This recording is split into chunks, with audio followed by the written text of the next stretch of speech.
Halo, Assalamualaikum anak-anakku semuanya. Apa kabar kalian? Semoga tetap sehat ya dan tetap semangat untuk tetap belajar. Walaupun sementara ini kita belum bisa bertemu secara langsung untuk melakukan kegiatan belajar. Akan tetapi hal tersebut tidak akan menyurutkan semangat kita untuk tetap belajar, belajar, dan belajar. Semoga pandemi ini segera berakhir ya dan kita dapat melaksanakan proses kegiatan belajar seperti biasa. Oke, materi yang akan kita bahas di sini adalah tentang teks deskripsi. Beberapa kompetensi dasar yang harus kalian penuhi dalam pelajaran ini. Lalu, kita akan pelajari tentang kalimat utama dan kalimat penjelas. Sebelum kita masuk ke materi teks deskripsi, kita akan belajar ini dulu ya. Apa sih itu kalimat utama dan kalimat penjelas? Tentunya dulu di SD kalian sudah pernah belajar apa itu kalimat utama dan kalimat penjelas. Dalam sebuah paragraf tentu terdapat kalimat utama dan kalimat penjelas. Kalimat utama biasanya terletak di awal paragraf. Dan isi teks deskripsi dapat dijelaskan dengan menentukan gagasan utama atau gagasan pokok tiap paragraf. Gagasan pokok adalah inti dari kalimat utama dan kalimat utama didukung oleh kalimat-kalimat penjelas. Nah, bisa dilihat di sini ya gambarnya ya. Jika pada bagian huruf A itu adalah sebuah paragrafnya, paragraf secara global.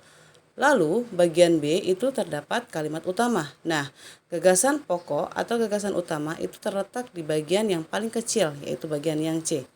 Boleh dilihat di sini? Contohnya dari kalimat utama.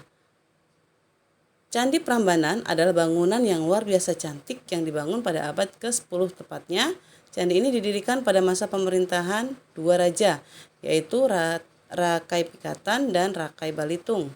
Menjulang tinggi 47 meter atau 5 meter lebih tinggi dari Candi Borobudur.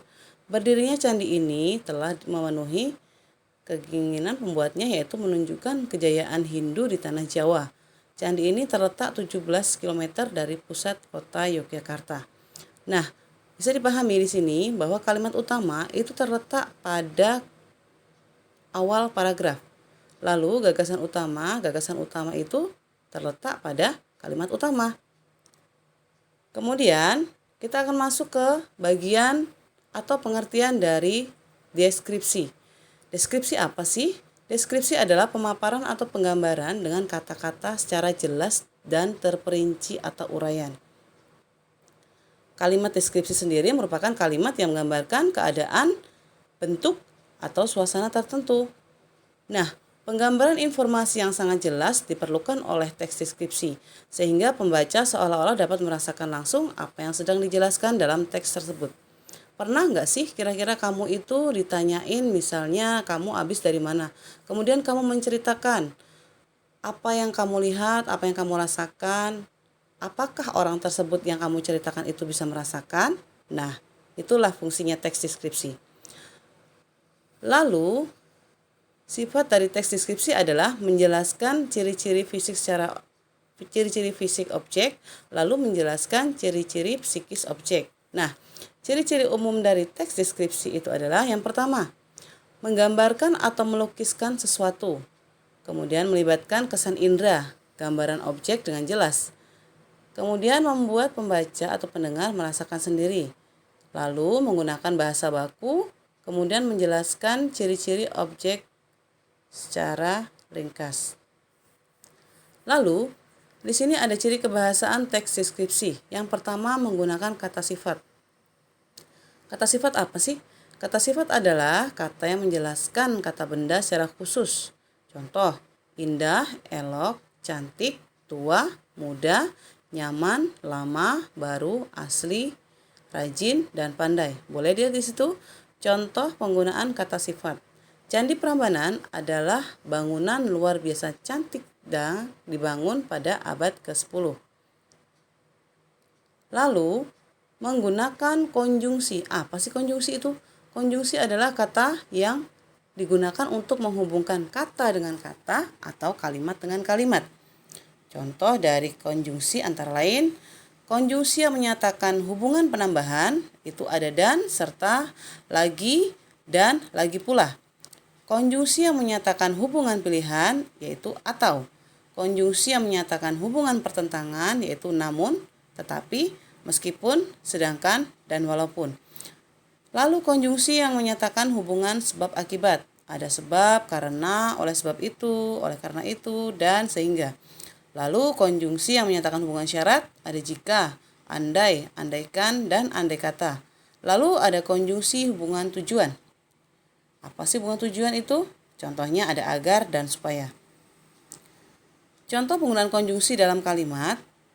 Karena tak setuju dengan lamaran itu, Roro Jonggrang membuat syarat yang tidak masuk akal. Konjungsi yang digunakan di sini adalah karena. Karena itu menyatakan apa sih? Menyatakan hubungan sebab akibat.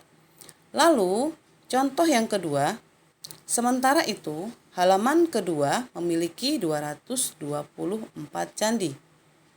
Terdapat dalam konjungsi apakah kata sementara itu?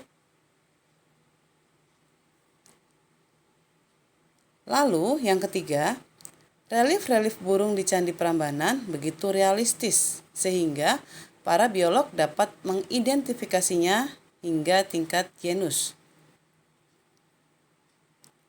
Nah, kemudian yang ketiga adalah penggunaan kalimat tunggal. Kalimat tunggal apa sih? Kalimat yang hanya memiliki satu predikat dan tidak dapat diuraikan lagi. Contohnya, di sini ada subjek dan predikat. Roro Jonggrang menolak. Roro Jonggrang berperan sebagai subjek dan menolak berperan sebagai predikat. Lalu ada contoh subjek, predikat, dan objek. Bandung Bondowoso melamar Roro Jonggrang. Bandung Bondowoso adalah subjek, melamar adalah predikat, Roro Jonggrang adalah objek. Kita masuk ke struktur teks deskripsi. Struktur teks deskripsi ada apa sih? Ada judul, ada kalimat topik, ada deskripsi, ada simpulan. Judul itu menggambarkan isi teks, biasanya terletak di bagian atas. Kemudian kalimat topik itu adalah kalimat pembuka yang menjelaskan hal apa yang hendak dideskripsikan. Lalu yang ketiga, deskripsi, yaitu bagian penjelasan benda atau suatu hal yang dideskripsikan. Keempat, simpulan, bagian penutup yang biasanya disertai oleh pendapat penulis. Jika simpulan ini biasanya sifatnya opsional ya, bisa ada juga, bisa juga tidak ada. Di sini ada beberapa contoh dari teks deskripsi dengan judul Parangtritis nan Indah, lalu Gebyar Tari Kolosal Aria. Demikian pemaparan dari Ibu. Terima kasih atas perhatiannya. Wassalamualaikum warahmatullahi wabarakatuh.